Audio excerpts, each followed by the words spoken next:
es una persona muy admirable y al cual le tengo mucho respeto. Mi querida psicóloga, cuénteme cómo está, cómo se siente. Bueno, me siento muy bien, gracias. También estoy muy bien acompañada. Gracias por la invitación. Feliz de estar aquí. Y bueno, empecemos. Muy bien. Cuénteme, ¿qué fue lo que a usted le llevó a seguir esta profesión? Bueno, yo creo que algo que fue muy inspirador en mi vida para poder reconocer y confirmar el amor hacia la psicología fue el poder estar en medio de situaciones difíciles.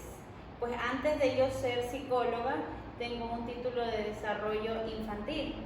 Entonces en las prácticas las hice en el ámbito rural y se observaba bastantes situaciones muy difíciles en donde lo que hacía falta, más que una atención médica, más que la educación, era una atención de salud mental, una escucha hacia las personas que sufrían.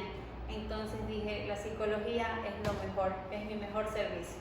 Y ahí fue. Sí, considero la psicología como un tema de admirar porque se basa en entender los casos y la situación por la cual está pasando esa persona.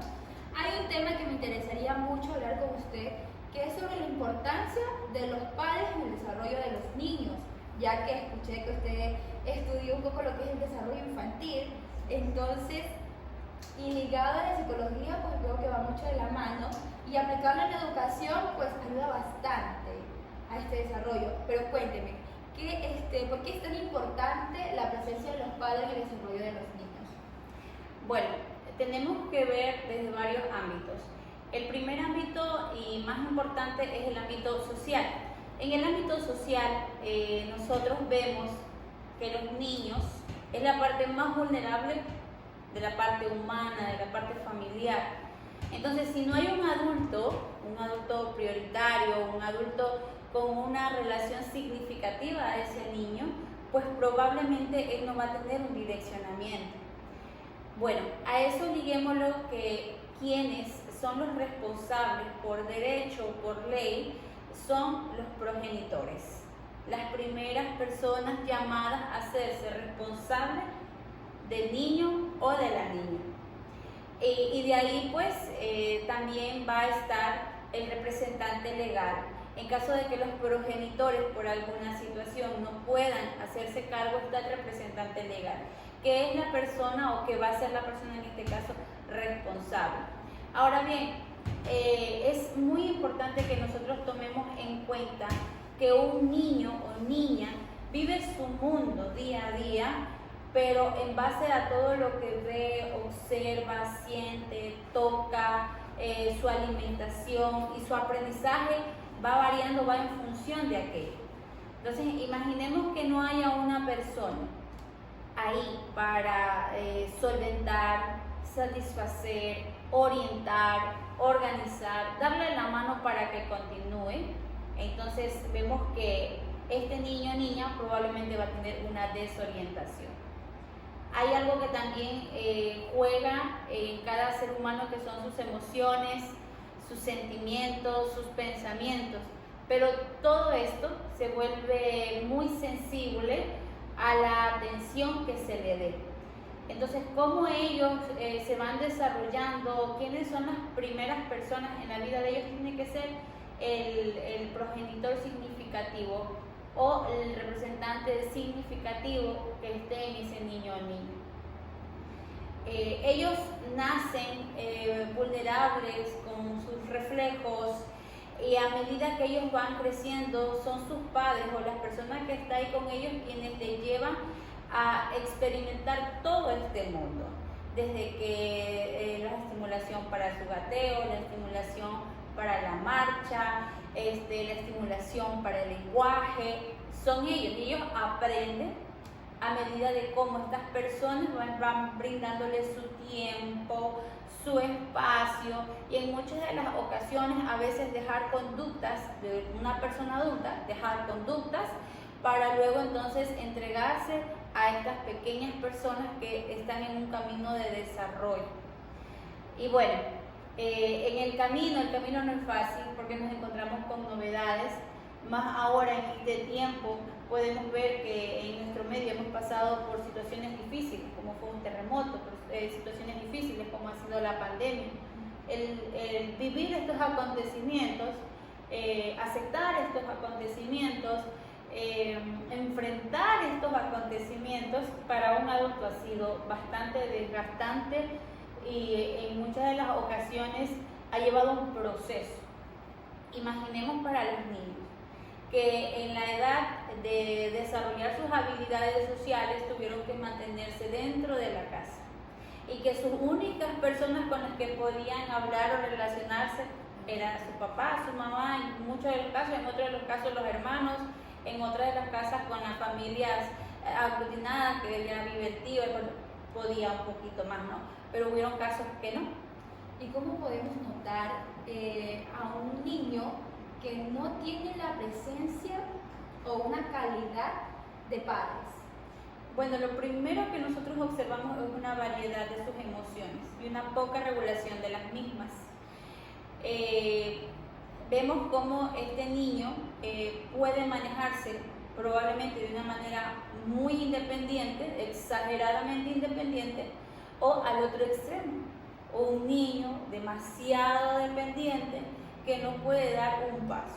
Pero en lo que nosotros más nos damos cuenta es en su capacidad para regular sus emociones, que probablemente son niños que están muy enojados, probablemente son niños que todo es alegría, que todo es emoción, que todo es diversión y que no tienen empatía por la tristeza del otro, o probablemente son niños muy melancólicos, muy tristes, como les explico, o sea, no hay una regulación del mismo. Estamos en un momento de alegría, de festejo, y probablemente ellos aún sigan tristes. O estamos en un momento de compartir, de hablar, de jugar sanamente, y probablemente ellos quieren todo para ellos, lo necesitan para ellos. Entonces, esa incapacidad que ellos van teniendo, obviamente todo acorde a su edad, nosotros la vamos observando y la vamos olfateando, nos vamos dando cuenta de que esto no es típico, de que aquí hay algo, que comúnmente no hay estos comportamientos. Entonces, ¿qué es lo que pasa? En muchas de las ocasiones nosotros como adultos y por nuestro pensamiento muy tradicional solemos decir que son niños malcriados, solemos decir que son niños sin límites, que son niños con falta de normativas, y probablemente como padres podemos estar diciendo, no, yo le enseño de todo a mi hijo, pero cuando vemos el tiempo que pasas con tu hijo, probablemente es muy poco. Claro, es verdad, y es cuando los padres no se dan cuenta de todo lo que está pasando. Incluso pienso yo, no sé, he visto casos que dicen que no, que él es así desde que nació por su papá o por su mamá. ¿Eso tiene algo que ver, no sé, la genética o algo, no? Es común escuchar en sesiones esa palabra, o sea, es así porque la abuelita, porque el abuelito, porque el papá, y una infinidad de situaciones. Y yo digo, y es así que comprobado está científicamente, que hay conductas que se heredan, claro que sí, hay conductas que se heredan, pero son heredadas y son modificadas, también se pueden modificar. Uno puede estar observando al niño, a la niña con una conducta y usted puede ayudarle a modificar la conducta, tomando en cuenta de cuál es la necesidad, qué es lo que tiene, qué es lo que el niño o niña están requiriendo en su momento. Entonces, en base a eso, nosotros podemos ir trabajando, ¿sí? Una técnica que como madre yo utilicé cuando mi bebé estaba pequeño para aprenderlo a conocer, porque nosotros tenemos que conocer a nuestros hijos desde el mismo momento en que van naciendo, era que le ponía varios objetos en su frente y lo ponía a una distancia prudente y que él se vaya por el objeto que más le gustase, que le atrajese más, para irlo conociendo, ir sabiendo cuáles van a ser sus gustos, qué es lo que le llama la atención, ¿no? Entonces es una forma de conocer, es una forma de saber qué es lo que le está atrayendo de forma natural. Y en base a eso yo también poder ir viendo cómo puedo trabajar con él. Si voy a poner un ejemplo, es un niño y lo que más le llamó la atención es el carro que le puse en su frente, ¿verdad? O fue un color rojo o fue un color blanco que llama mucho su atención. Entonces yo a través de ese objeto, yo puedo ayudar a regular sus emociones, puedo ayudar a que él vaya haciendo modificaciones en su conducta poco a poco. Es una técnica, una estrategia, la verdad, bastante accesible porque lo podemos utilizar con objetos que quizás tengamos en nuestras casas. Y la verdad me parece muy buena estrategia. Hay otro punto que me parece bastante interesante, que es este tema de las reglas, los límites. Hay cierta diferencia. El castigo, ¿qué tal es el castigo? ¿Es bueno, es malo? ¿Cuándo podemos observar que lo están haciendo de una manera correcta o cuando no? Bueno, el castigo es algo que se ha venido estudiando y a pesar de que hay bastantes estudiosos que pueden hablar sobre las teorías del castigo y su importancia, se considera de que no necesariamente es un instrumento de aprendizaje el castigo, ya que obviamente es algo negativo para el ser humano. Aquí, en confianza, ¿a quién le gusta ser castigado? A nadie le gusta ser castigado, ni a nosotros adultos. Entonces no es algo que funcione de manera positiva, peor aún en los niños, ¿verdad? Entonces lo recomendable siempre es hablar claro, es que ellos tengan las reglas y los límites claros, y cuando ellos sobrepasen estos límites, hacerles un acompañamiento, darles a conocer las consecuencias de esos límites, que las consecuencias jamás puede ser un castigo. La consecuencia es el resultado de lo que ha pasado. Ahora, esto también tiene que ver mucho con las emociones, porque si él tiene una necesidad de ser atendido, y yo como papá tengo las normas y límites claros con mi hijo, pero tiene una necesidad de ser atendido. Soy un papá que trabaja, puedo poner un ejemplo, un papá que trabaja tal vez 12 horas al día, tengo poco tiempo y el poco tiempo yo lo utilizo para hablar claro, para poner las normas firmes y mi hijo me entiende cuando le hablo, pero hay una carencia de tiempo afectivo, deja un poco lo que estás haciendo y ven conmigo, papá, te necesito. Si hay eso, entonces probablemente le va a pasar las reglas, los límites.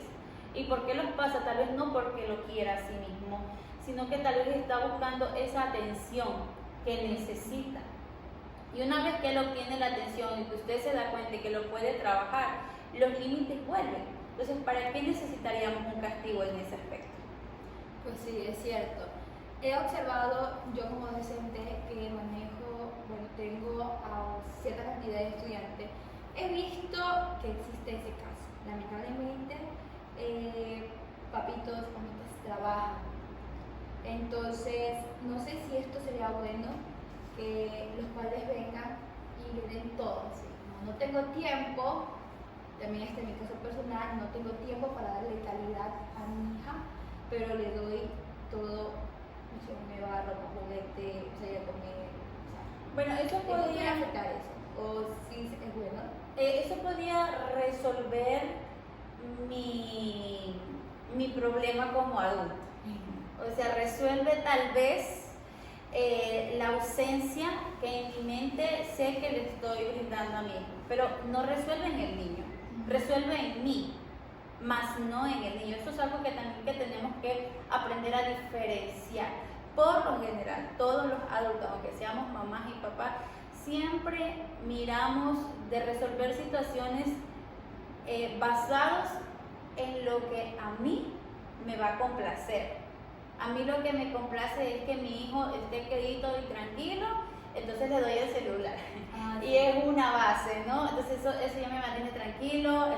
Entonces de repente ese celular que le compré ya lo vio, ya lo examinó, los juegos, todo, y necesita otro celular. Entonces el niño se sale de sus casillas, se sale de su buen comportamiento, se sale de sus límites, y yo como mamá que no puedo con este problemita, le compro entonces otro celular un poco más sofisticado, avanzado, y otra vez resuelvo el problema. Pero me complace a mí, más no ¿Eso afectaría en la parte social? Claro que sí. el uso de las pantallas, el exceso de consumismo que hay actualmente a nivel mundial afecta de sobremanera, volviéndonos fríos, volviéndonos sensibles, volviéndonos con un temor a sentir miedo, a sentir que tengo que volver a empezar, que tengo que volver a iniciar un nuevo proyecto o una calificación baja. Entonces se apodera de esta persona, de este ser humano, se apodera una constante de situaciones que se convierten en crisis. Y hablar de crisis es taparse los oídos, porque nadie quiere estar en crisis, nadie quiere saber del fracaso, pero no nos damos cuenta que en realidad la palabra crisis lo que tiene como significado es crecer. Estás creciendo. Para que una semilla nazca, primero tiene que morir, muere. Entonces ahí nace la planta, nace el árbol, nace la plantita, ¿no? Y es lo que nosotros a veces tenemos miedo. Conversaba con una madre de familia hoy día y le daba a conocer que el ser humano pasa por distintas etapas en su desarrollo, pero cada finalización de cada etapa es como el fin de aquello y luego el inicio de algo más. En ese fin, pues vamos a encontrarnos llenos de sentimientos, llenos de pensamientos, llenos de situaciones, de emociones, que por mucho que nosotros le compremos el mejor juguete a nuestro hijo, el mejor Nintendo de última hora, la mejor pantalla de última hora, no va a llenar ese vacío o no va a compensar la situación por la que está atravesando. Lo que hace que él pueda avanzar es saber que ha caído y que puede volver a empezar. Eso es lo que hace mejorar. Entonces, deberíamos de darnos un tiempo más para, yo considero que lo primero que tenemos que hacer es autoconocernos como padres, saber cuáles son nuestros límites, saber qué es lo que a mí me hace bien, quién soy yo, por qué he logrado todo lo que he logrado hasta ahora, y obviamente también a partir de aquello también nace el conocer a nuestro hijo, saber en qué momento puede llegar también sus límites, saber cómo puedo llegar a esta persona, a este ser humano, porque también es un ser humano que va a tener sus propios deseos, sus propios sueños, sus propias necesidades. Efectivamente, en qué momento yo le puedo decir esto vamos a priorizar, esto vamos a hacer, y en qué momento le tengo que decir, bueno, esto tiene que esperar un momento más, y cómo él puede ir consiguiendo sus sueños, alcanzando sus logros por sí mismo, darle la valía de sus sentimientos, darle la valía de sus emociones. A veces, y en nuestro medio, en nuestra provincia Manabí, hay una frase muy típica que se escucha: los niños no lloran, las que lloran son las niñas. Comentario machista. Ahora con Shakira ya las niñas no lloran. Factura. Sí. Entonces todo esto se vuelve como un desquite, pero en realidad somos seres humanos. No están siendo equitativos. Efectivamente. Si nosotros miramos a la persona como un ser humano, o sea, no necesariamente como una niña delicada que es una princesita y un niño fuerte, fortachón que tiene que ser un superhéroe, sino verlos como seres humanos. Ser empática con esas personas. Yo creo que eso empieza desde niño, estando ahí, siendo, por ejemplo, yo siempre opino, no sé, me gusta más esta idea de que si yo veo que mi niño se está cayendo, se cayó, lo que yo voy no es dejarle y decirle, levántate, tú puedes, solo, no llores, tranquilo. O sea, no, yo no estoy de acuerdo con eso y voy más a la idea de que voy, me acerco, me pongo al nivel de él y digo, está bien, dolió, llora porque duele, es normal, pero nos vamos a levantar y aquí estoy contigo y no te voy a dejar sola, porque siento que esa es la manera correcta en la que él va a crear una empatía, porque yo le estoy enseñando eso. Y si él en algún momento ve a una niña o un niño que está pasando o está llorando, él se va a acordar que, mi mamá me hizo esto, yo voy a ir y lo voy a abrazar y le voy a decir, yo estoy contigo, o lo voy a abrazar. Siento que esa es la manera de cómo empezar, aunque tal vez en ese tiempo, no sé si será cierto, vamos a ver si en ese tiempo quizás están haciendo lo correcto, pero mi niño es bastante inquieto, o sea, le encanta investigar, es curioso, que es normal en los niños. Entonces, ¿está bien eso? Puede suceder aún sabiendo que yo estoy siendo muy cariñosa, le estoy dando el tiempo a mi niño. Siempre todo es platicando. A veces no queremos platicar con nuestros niños porque están bebés o porque tienen 1 año, porque tienen 2 años. Pero la comunicación es lo que al ser humano lo hace distinto del animal y nosotros tenemos que saberlo utilizar a nuestro favor.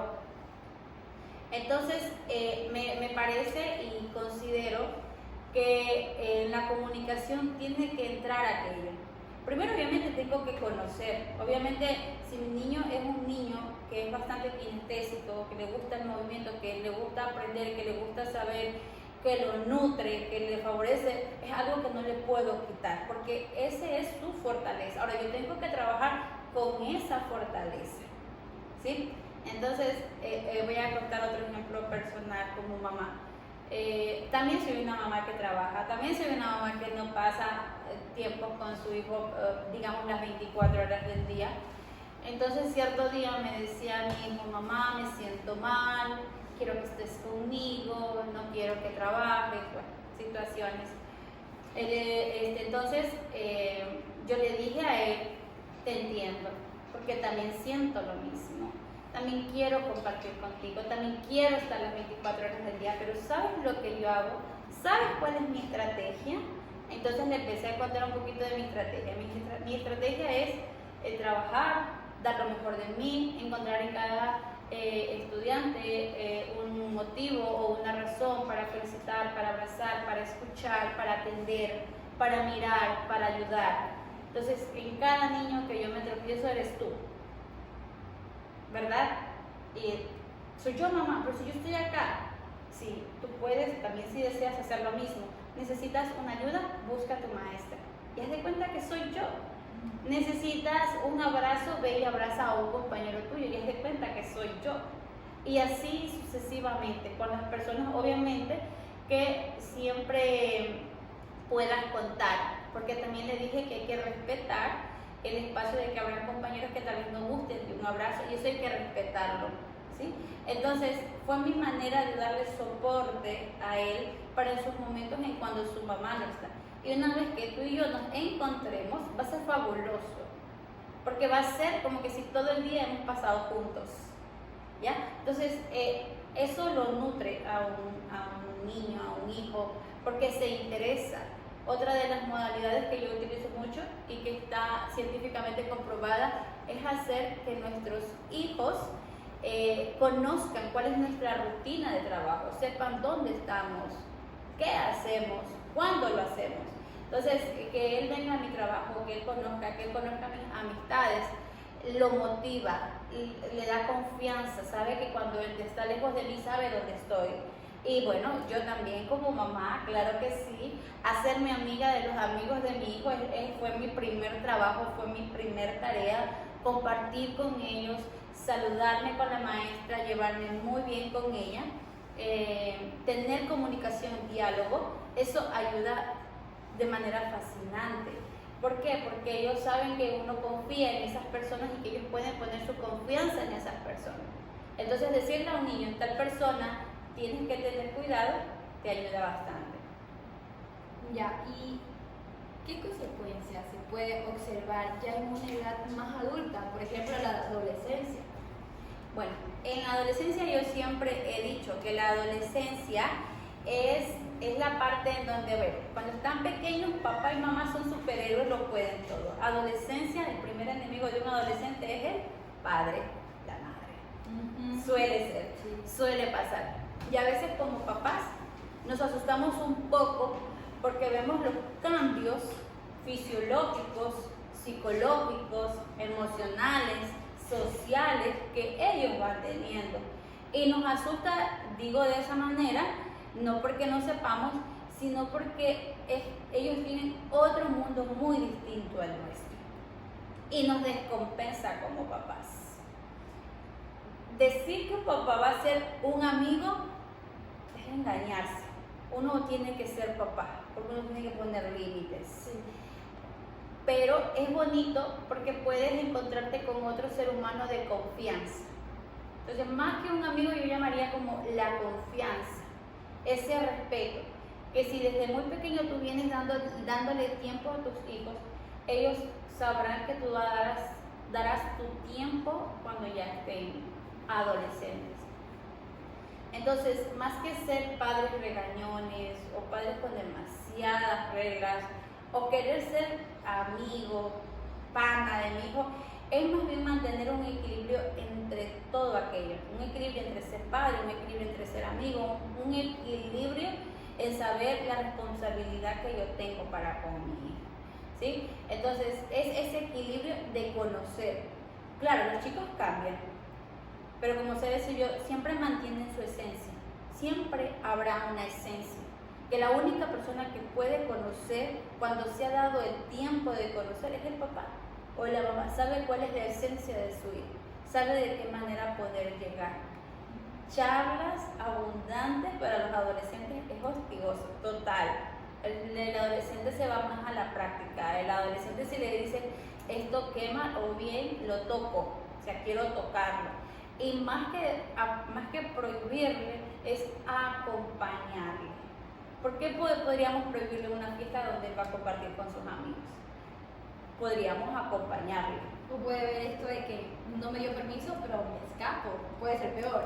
Exacto. Porque puede pasar cualquier cosa y yo por prohibirle, mi hijo me tiene miedo, entonces no se comunica conmigo, o sea, eso puede pasar también. Y hay un punto muy importante que es la confianza. A veces nosotros los papás jugamos con la confianza y le decimos, qué sé yo, bueno, te dejo ir a la fiesta, pero a las 12 vuelves y si no, perdemos confianza. Y más que jugarnos con la confianza, deberíamos de siempre brindar oportunidades. ¿Sí? Oportunidades, porque ya en el mundo adulto las oportunidades solamente te las da tu papá y tu mamá, entonces empiezas a ver la diferencia entre el mundo social y tu mundo familiar. Y dar las oportunidades es muy bueno, eso no significa que me llegó tarde y siempre, eso significa, ok, está la confianza, vamos a abrirte otra posibilidad, otra oportunidad, pero lo vamos a hacer ya desde otro esquema, desde otro empuje, con muchas variantes. Yo considero que la principal razón que nuestros hijos se alejan de nosotros es porque nosotros no compartimos tiempo con los amigos de nuestros hijos. Considero que esa es una situación muy grave. Un hijo mío tiene relaciones sociales, interpersonales con sus amigos, la maneja muy bien, pero resulta que luego se enoja. Entonces yo como padre nomás estoy desde acá mirando que se enojó con el uno, que se enojó con el otro, pero no formo parte, o sea, no intervengo, no dialogo, no me incluyo a conocer a los amigos de mi hijo, y tomando en cuenta que hay una parte psicológica cuando nuestros hijos escogen a sus amigos, porque escogen a sus amigos según las necesidades que cada uno de ellos tiene. Entonces a veces hay un amigo que siempre engaña a mi hijo, no me cae bien, entonces soy malilla para ese amigo de mi hijo. ¿Pero por qué lo escogió? Hay algo que mi hijo cree en su mente que necesita de este chico. Tal vez mi hijo es introvertido, este chico es muy extrovertido, me está enseñando cosas malas, no quiero que se apegue con este chico por esto y esto. ¿Pero por qué se apega? O sea, conocer desde ahí, en vez de prohibir. Considero yo que tiene que ser conocer. No somos perfectos, nos vamos a equivocar, tal vez nos equivoquemos de persona en su momento, pero de eso se trata este mundo, de esta vida, de experimentar relaciones, de conocernos, de transformarnos, de cambiar, de modificar algunas situaciones, y todo esto en realidad no es malo. Lo malo lo hacemos nosotros desde el punto de vista que lo vemos malo porque nos lastima o nos hiere. Y una vez que nos lastima nos quedamos ahí, lastimados, caídos, heridos. Pero no nos levantamos, no resurgimos o no utilizamos esta capacidad que todos tenemos, que es la capacidad de la resiliencia, la capacidad del perdón también, ¿verdad? De aceptar que también me equivoqué o de aceptar que la otra persona también se puede equivocar.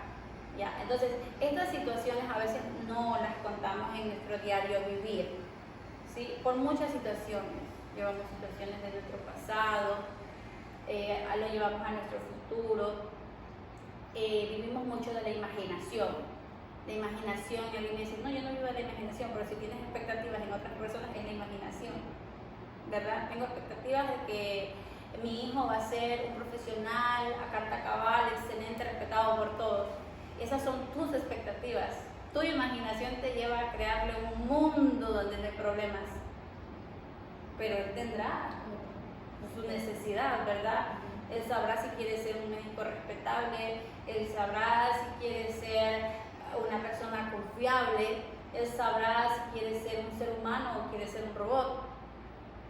Y respetar, aceptar a esa persona y tratarla como tal es también una situación que nosotros tenemos que aprenderla a manejar como padres que somos, distinguirla, valorarla.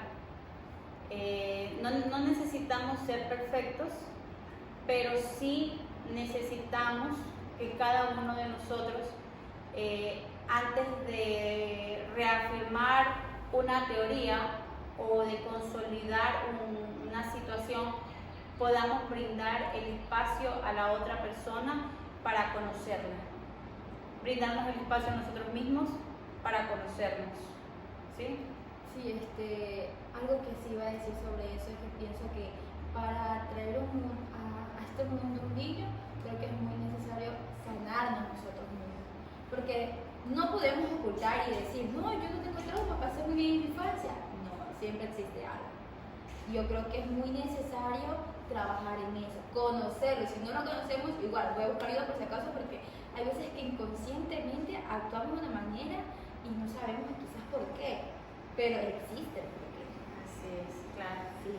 La sanación es muy buena y es muy profunda, siempre para avanzar, siempre para darle solución a las situaciones.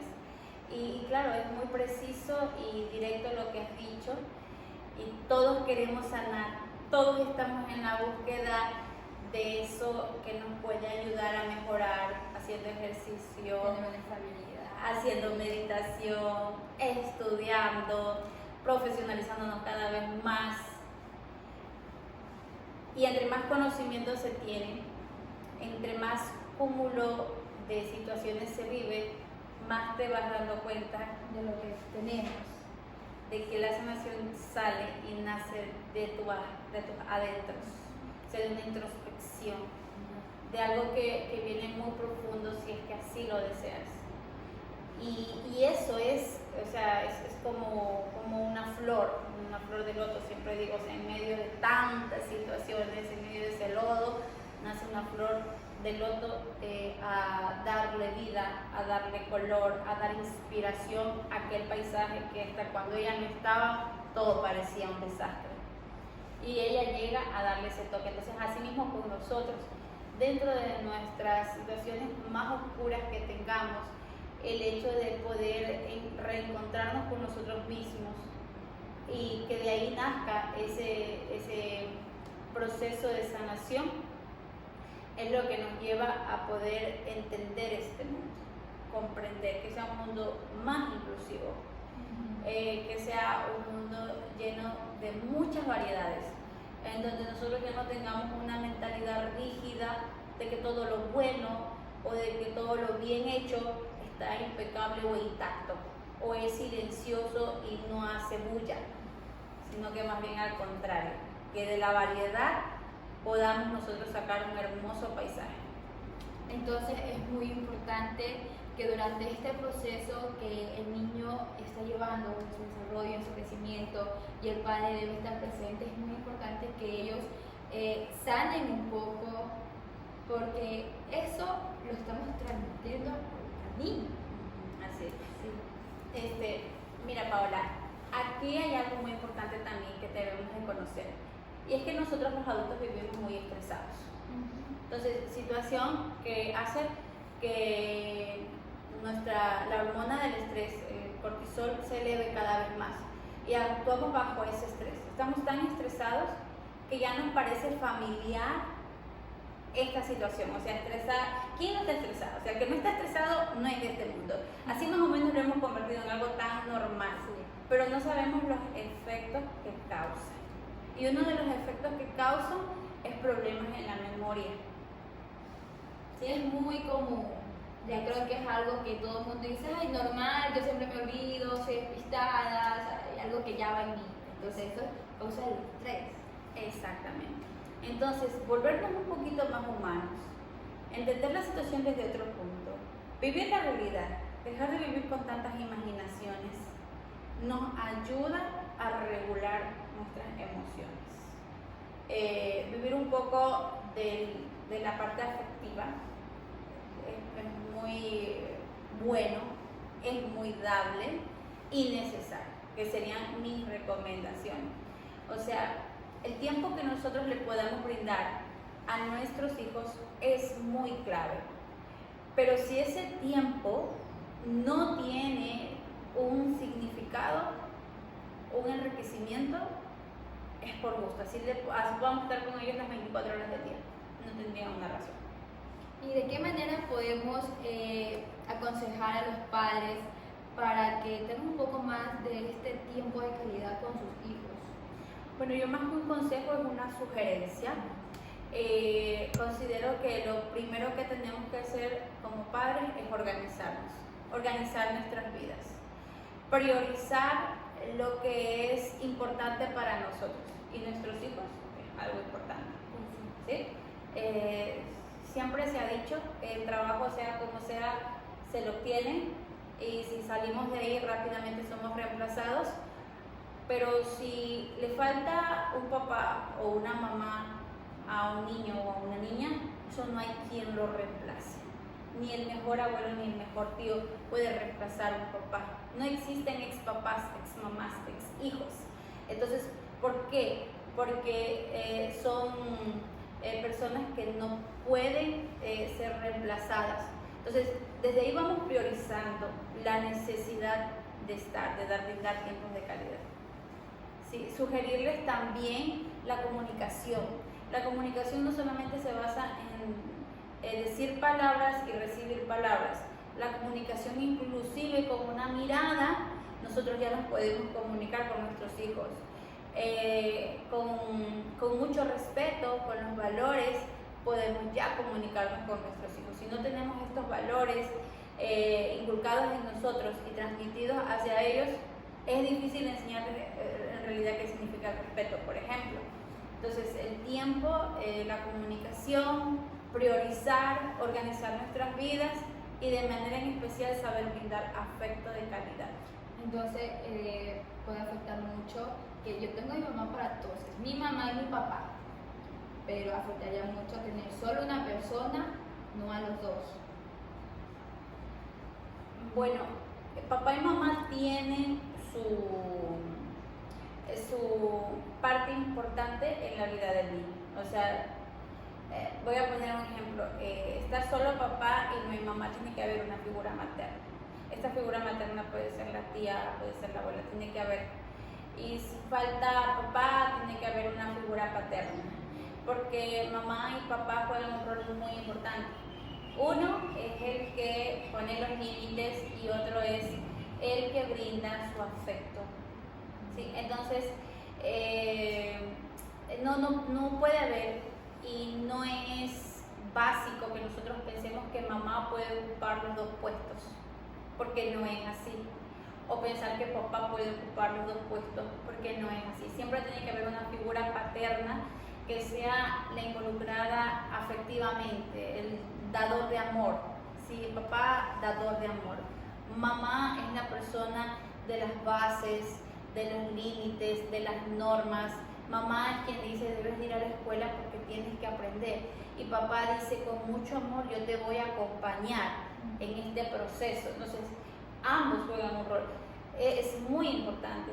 Claro, en nuestro medio yo no puedo decirles, tiene que haber un papá o una mamá, sino que más bien una persona que haga las veces de. La verdad que fue una entrevista que da mucho de qué hablar. Hasta, quedamos cortos. La verdad fue un gusto haber hablado sobre este tema y me gustaría que en algún momento estuviéramos hablando de más temas, porque la verdad es algo que inspira mucho, que ayuda, es como un guía. Y transmitir esto, la verdad, para mí sería muy significativo. Porque aquí donde me ven estoy ya terapiada. Y la verdad me encantó mucho. Le quiero agradecer por darnos esta oportunidad. Espero se nos dé más adelante. Y pues que fue un gusto. Bueno, muchísimas gracias por el tiempo y el espacio. Ojalá en algún momento podamos dar algunas técnicas breves, directas para trabajar con los chicos, que podamos trabajarlas desde casa. Y nada, pues agradecida por el tiempo y agradecida también con las personas que han estado a mi alrededor y que han sido de ayuda para poder ser lo que ahora soy. Listo, entonces esperemos nos veamos más adelante y muchas gracias. Sigan sintonizando Bejucal TV, el canal educativo del Ecuador.